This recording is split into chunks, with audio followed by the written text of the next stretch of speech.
to work with Donald McHale. We were doing things on Harriet Tubman, and then I worked with John, and we're doing something else on something.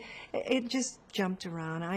I didn't do one or the other. Whomever I was working with, that's my work. I always feel like I was doing the Hanukkah festival. I was in a Jewish, I go off and do my little Jewish thing, and it was wonderful to be asked to do that. So I was not in one place or another. I was included in everything. So I did not. And Agnes DeMille, I guess the closest thing to a political ballet, if you want to call it that, was when I guested with Ballet Theater, and she did The Four Marys. And it was about the plantation and the gentleman of the house falling in love with a slave girl, and all that. And they had a child. She killed a baby, and she was hung or whatever like that. So that was a political ballet. Ballet theater. Yeah, it was a nice piece. It was a nice piece. I'm asking you this because you appeared at a congressional hearing. And you said, if the people in Washington would pull down their shades at night, turn on their radio, and dance out their frustrations, I think they'll do much better the next day. What were you talking about? Well, it was about the arts, okay? But because they think that the arts and dance particularly is just fluff. But dance is very ancient. It started with man. And it was there for a reason.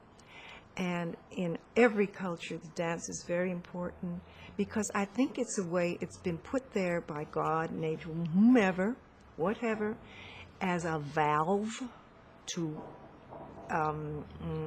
let go frustrations. It's a release for the body to let out. It's like a scream or whatever. Men used to dance war dances. The happy dance, if the body takes over, it is a way to let go of your frustrations. It really is. It's really quite marvelous. If you are troubled and you're feeling bad, best thing to do is go dance someplace and just let it out. When I was at the Yale Repertory Theater, Robert Brustein, he won't mind my saying this, I hope, he lost his wife, Norma, and I remember when we left Yale and went up to Harvard, he was feeling, he was rather an uptight guy. Not uptight, he was a lovely man. I liked him very much. And I remember we had a party after an opening, and I was out there dancing, and I said, "Come on, Bob, let's dance." And he'd always smoke his pipe and never do anything. All of a sudden, he jumps in, and that body was flying like I'd never seen it go. I've never seen that. And I think he danced for about 15 minutes. And he got through, and he's fine. And I think all that came out of him. He was a kind of a release. It's a wonderful, liberating feeling. So for you, Mr. Lavallade, not only is dance a profession, but it's also an expression of your feelings, of your emotions.